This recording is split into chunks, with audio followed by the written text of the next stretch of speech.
Gothic, thriller, and time bending. I think that gives Nice. you a decent idea of what to expect for it. Could you reveal a little bit more without giving too much away?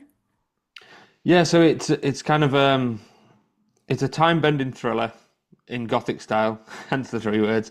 No, but it's about a young woman who wakes up in this huge mansion and finds herself trapped there, not just physically, but on a kind of day-to-day level, almost time loopy Groundhog Day style. That I've been here before, many times.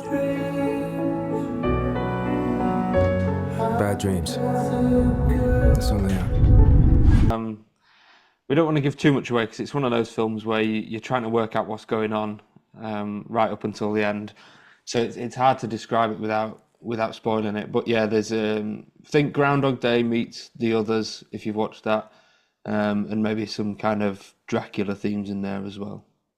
Now, I personally was really impressed by, well, right from the opening shot, actually, which again, I'm not going to give too much away, but I was impressed by the cinematography, the creative cinematography, and the gorgeous lighting. Is this part of your signature style? Well, it is, yeah. So day to day, I'm a camera op for corporate and commercial stuff. So I shoot and I light kind of daily. But working with my cinematographer Jordan, I've been working with him for years, and this is the first film where we've kind of got the chance to light it and shoot it in the way we like to.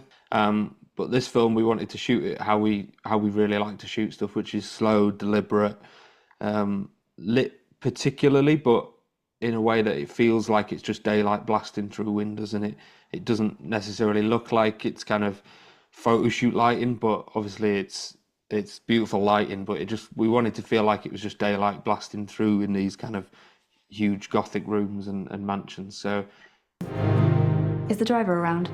Driver? Or then perhaps a key for the gate? Only Elias has a key.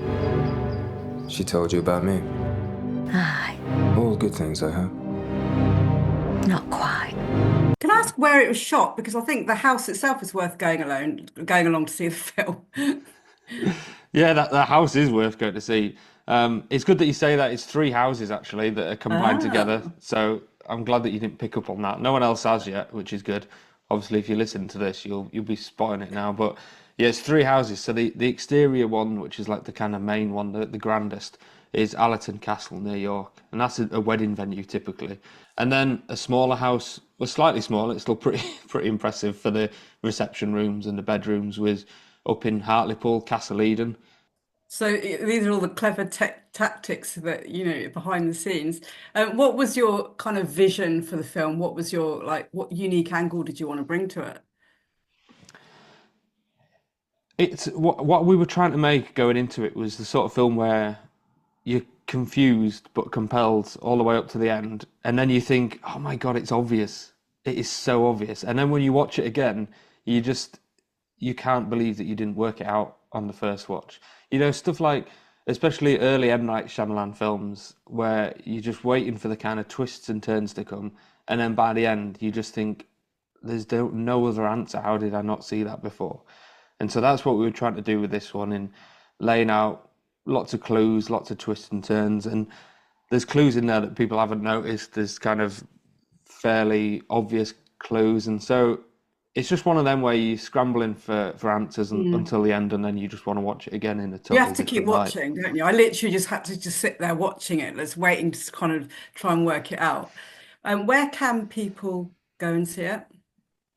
So When is it we're going to be? playing at Northampton Festival, which I think's the 13th of March, 8 p.m. Yeah, I believe. okay. I think it's the 15th. Yeah. 15th of March, 8 p.m. um, At the Northampton Film House. 13th, I think, I've got in my diary. I've got Okay. the 13th of March, 5:30 actually, so I was totally wrong. Perfect. I'm sure you're fine. So it's in March at the Northampton Film House, and to get a ticket, you just go on the Northampton Film Festival website, northamptonfilmfestival.co.uk. Yeah, and we're going to be there, a couple of the cast and crew, so I think we're doing a Q&A after as well. So if Oh, I anyone's got any love a questions, Q&A. And I'd love to, if people come along and watch it, I'd love to. What I like to ask people is kind of what point they worked it out and see kind of how early people figure out the twists and turns and what clues they picked up on. That's the kind of best stuff for us. And then, we went to Black Sunday Film Festival in Chelmsford, and after the screening, we were just kind of listening to different people having conversations about it and talking about what clues they picked up on and what their theories were and stuff like that. And yeah, it's just great. It's one of those films that it's kind of fun to digest afterwards and work out where people kind of clocked on and if they did, and if they worked it out all out or certain elements. Yeah, it's good fun for that.